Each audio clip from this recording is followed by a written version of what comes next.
যাচ্ছ কেন? এটা আমার।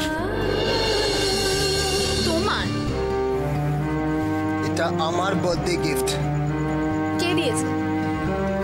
সেই কথাটা আমি তোমাকে কেন বলতে যাবো?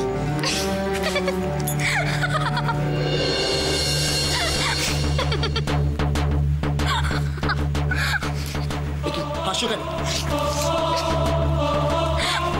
না, হাসছি তোমার বার্থডে গিফট দেখে। তোমার ঘরে অত দামি দামি গিফট, কত বড় বড় লোকজন তোমাকে অত এক্সপেন্সিভ গিফট দিয়েছে, তাদের মাঝখানে কি ওই নৌকাটা মানায়? এই জন্যই তুমি আমার বার্থডে গিফটটা চুরি করে এনেছিলে? চুরি করিনি তো। অত দামি দামি গিফটের মাঝখানে এটা ভাল লাগছিল না, তাই সরিয়ে রেখেছিলাম। আসলে তোমার ঘরে না এটা একদম বেমানান। আমার ঘরে কোনটা মানাবে কোনটা না মানাবে সেটা আমার ডিসক্রিপশন। আমি কোনো কাজের লোকের ইন্টারফিয়ারেন্স এটা নিতে চাই না। Just mind it.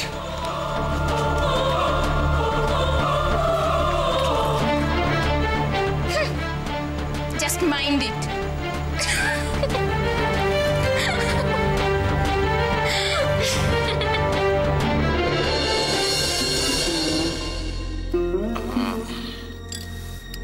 কই বৌমা, ওষুধটা দিয়ে যাও। হ্যাঁ মা, এই যে।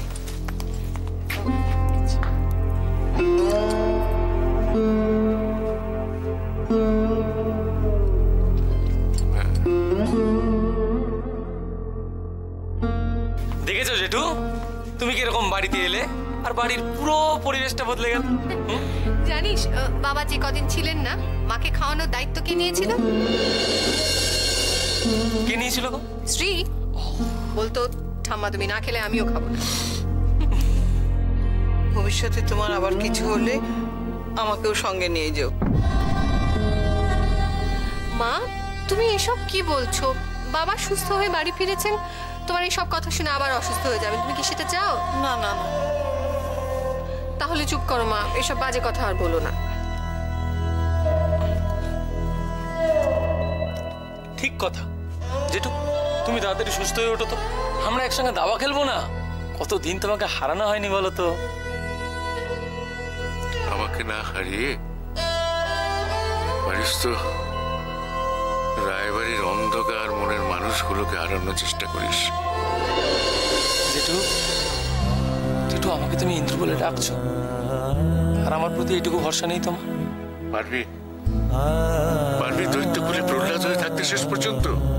দেখো জেঠু, এটা আমি বিশ্বাস করি, জীবন থেকে কয়েকটা জিনিসকে বাদ দিলে যে কেউ প্রহ্লাদ হতে পারে। ঠিক বুঝলাম না জেঠু, লোভ, ঈর্ষা, ক্ষমতা লিপ্সা, এগুলোই তো মানুষকে দৈত্য বানায়, তাই না? আর এই সবগুলোই অপলার মধ্যে আছে। সঙ্গে রয়েছে ওই বোন। কি করে রে? রাশির উপর খুব অত্যাচার করে না? হ্যাঁ জেঠি। না না,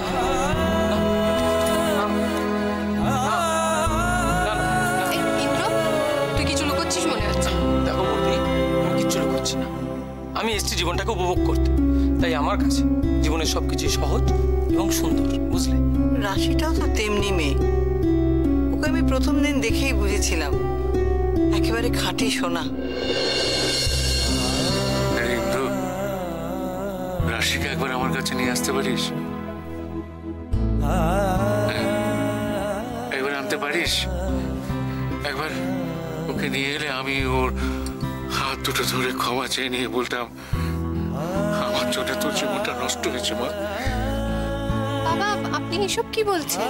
একবার আনতে পারিস 5 মিনিটের জন্যে? শোনো, তুমি ওকে আর জোর করো না গো। তুমি তো জানো রাশি এ বাড়িতে হুটহাট করে আসতে পারে না। তুমি জানো না?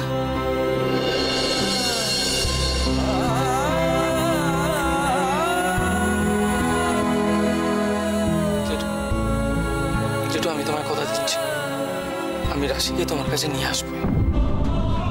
কিন্তু ইন্দ্র, দেখিস রাশির যেন কোনো ক্ষতি না হয় তাতে। বৌদি, আমি যখন আছি তোমরা নিশ্চিন্তে থাকো, রাশির কোনো ক্ষতি হবে না।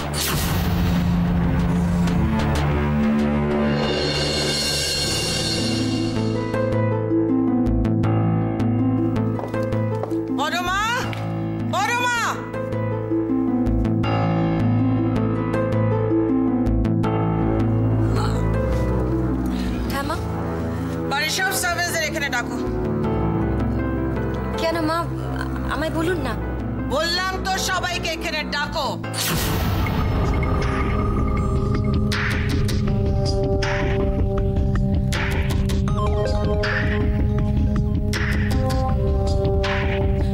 দিদি, আচ্ছা পরমা এক কথা কখনো একবারে বোঝে না কেন বলো তো? বুঝবে না কেন? সব বুঝি। দেখো না এবার এক ঢিলে কতগুলো পাখির মুখ বন্ধ হয়ে যায়।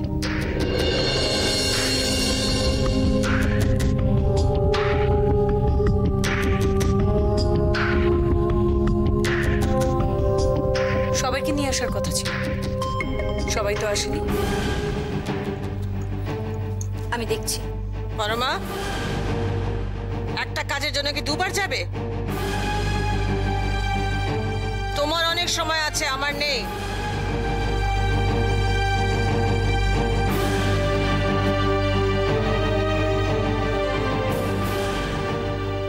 কি ব্যাপার, এখানে দাঁড়িয়ে কেন? যাও ওদের সঙ্গে গিয়ে দাঁড়াও, যাও যাও।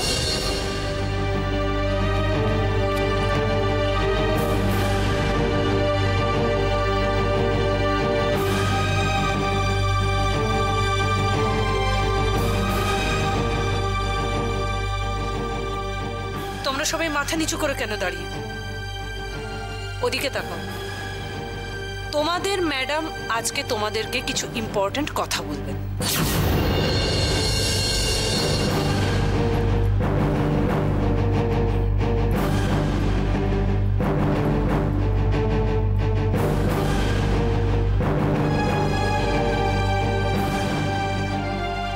তোমরা অনেক বছর ধরে আমার জন্য কাজ করছো, আর আমি বুঝতে পারি এত বছর কাজ করলে ব্যাপারটা খুব বোরিং হয়ে যায়।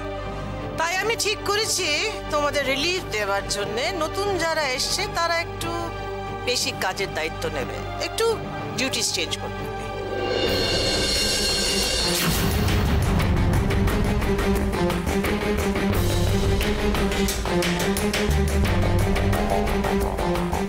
কে কিছু বুঝলে তোমরা? তাহলে ম্যাডাম আপনি কি আমাদের চাকরি থেকে ছাড়িয়ে দেবেন? চাকরি থেকে যদি ছাড়াতে হতো তাহলে কি তোমাদের সঙ্গে আমি এত কথা বলতাম? দিদি তুমি ব্যাপারটা একটুখানি ইজি করে একটু খুলে বলে দাও না ওদের। ব্যাপারটা খুব সিম্পল। ধরো এইসব যে কাজগুলো হয় না, তোমার এই রান্নাঘরে বাসন মাজা, রান্না করা, ক্লিন করা, কিচেন, বাড়ি ঝাড়পোছ করা, ডাস্টিং করা, জিনিসপত্র সব গুছিয়ে টুছিয়ে রাখা, এবার থেকে এগুলো সব রাশি করবে।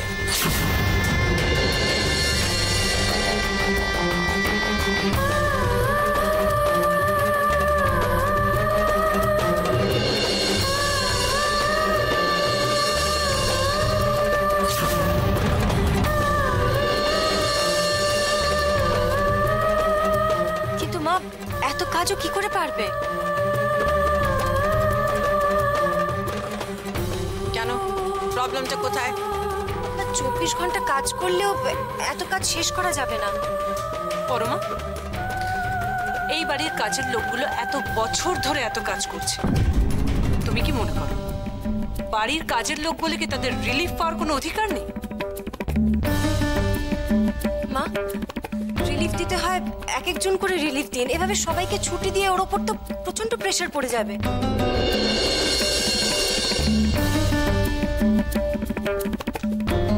পরমা, বড্ড বেশি কথা বলছো। এটা আমার ডিসিশন। মা, বাচ্চা মেয়ে, এভাবে কাজের কাজ কিছু হবে না। ওর পক্ষে সম্ভব নয় মা, ও পারবে না। পারবো।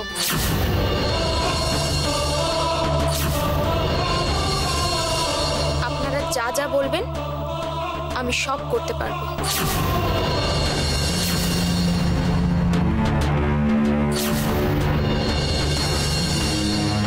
কি বোকার মতো কথা বলছো?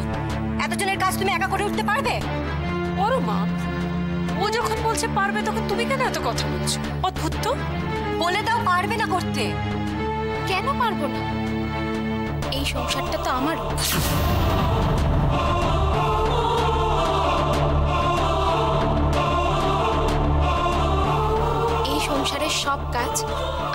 ভালোবেসে করব। আর এই সংসারটাকে আমি আমার নিজের মতন করে সাজাবো।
পাগল হয়ে গেছে, মতিভ্রম হয়ে গেছে, মস্তিষ্ক বিকৃত হয়ে গেছে। রাঁচি বৌমনি সোজা রাঁচিতে পাঠিয়ে দাও, সব সমস্যার সমাধান। ভাই দেওয়া বৌমনি, কার মস্তিষ্ক বিকৃত হয়ে গেছে? রাশির আবার কার? এ বাবা, তো মেয়েটাকে দেখতে শুনতে এত ভালো, এই বয়সে মস্তিষ্ক ইয়ার কি মেরো না তো ইন্দ্র? আচ্ছা বৌমনি, আমি আর কি মারবো না, কিন্তু কি হয়েছে সেটা আমায় বলবে তো। তিনি এখন ডিসিশন নিয়েছেন বাড়ির সব কাজ তিনি একা হাতে করবেন। সে তো আগেও করতো, এ আর নতুন কথা কি? ইন্দ্র আগে কাজের লোকের ওকে হেল্প করতো, এখন তো সেটাও করতে পারবে না। ভালো হবে বৌমনি, দেখো ও যত কাজ করবে তত গায়ে শক্তি বাড়বে, আর যত শক্তি বাড়বে তত উজির সঙ্গে লড়াই করতে পারবে, তাই না বৌমনি? তাই একটা মার খাবে। বৌমনি, আমি সব বুঝি, আমি সব জানি বৌমনি। আমি জানি যে রাশির মতো মেয়েরা পড়াশোনা শেখে চাকরি করার জন্য, বাড়ির সব কাজ করার জন্য না। কিন্তু রাশি করছে, রাশিকে করতে হচ্ছে। বৌমনি, এটাই তো রাশির একটা বিশেষ গুণ। দিদি ভাই,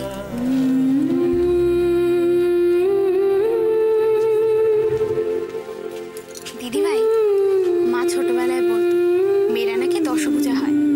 আজ বুঝতে পারছি দশভুজা কাকে বলে।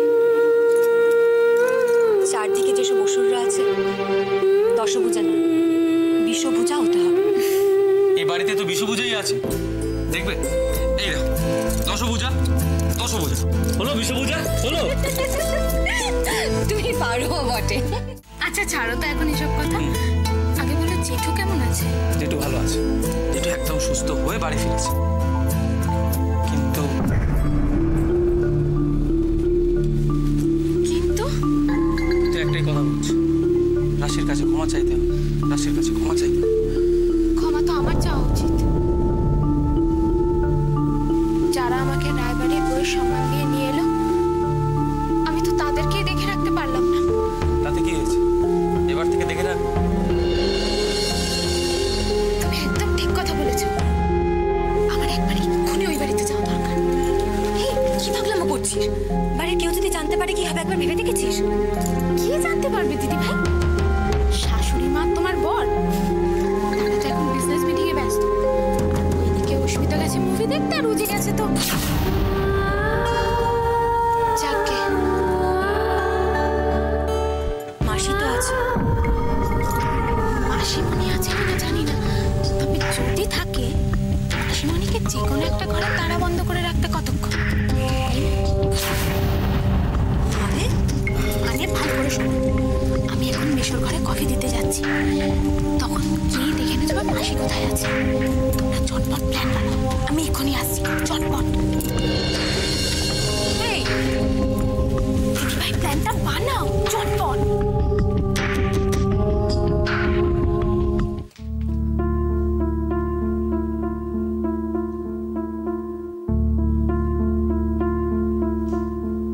আসবো মেশো?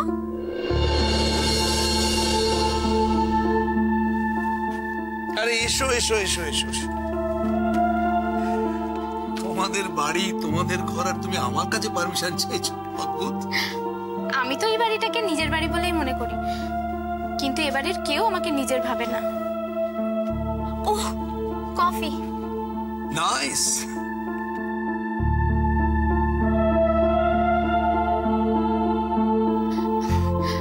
আসলে খাবার পর দুটো মিষ্টি খেয়েছিলেন বলে মাসিমণি খুব রাগ করেছিল, তাই আমি একটু মিষ্টি অল্পই দিয়েছি।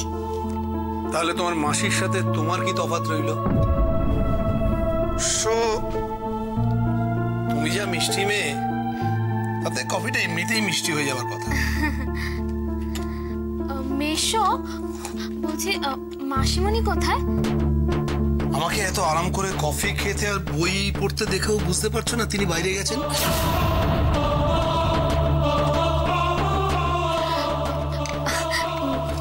কখন ফিরবে জানি না, তবে যত দেরি করে ফেরে ততই ভালো। কোথায় গেছে?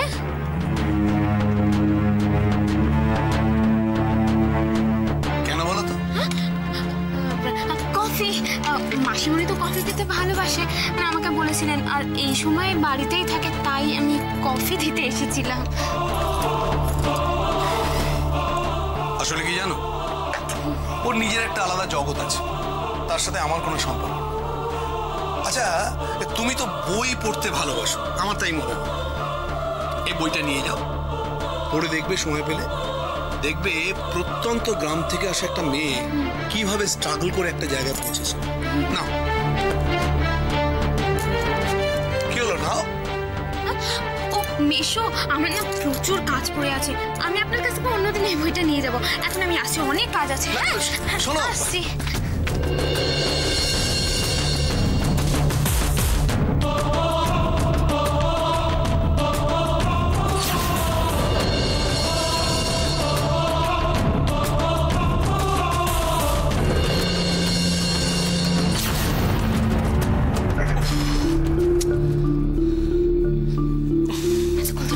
ভগবান জানে,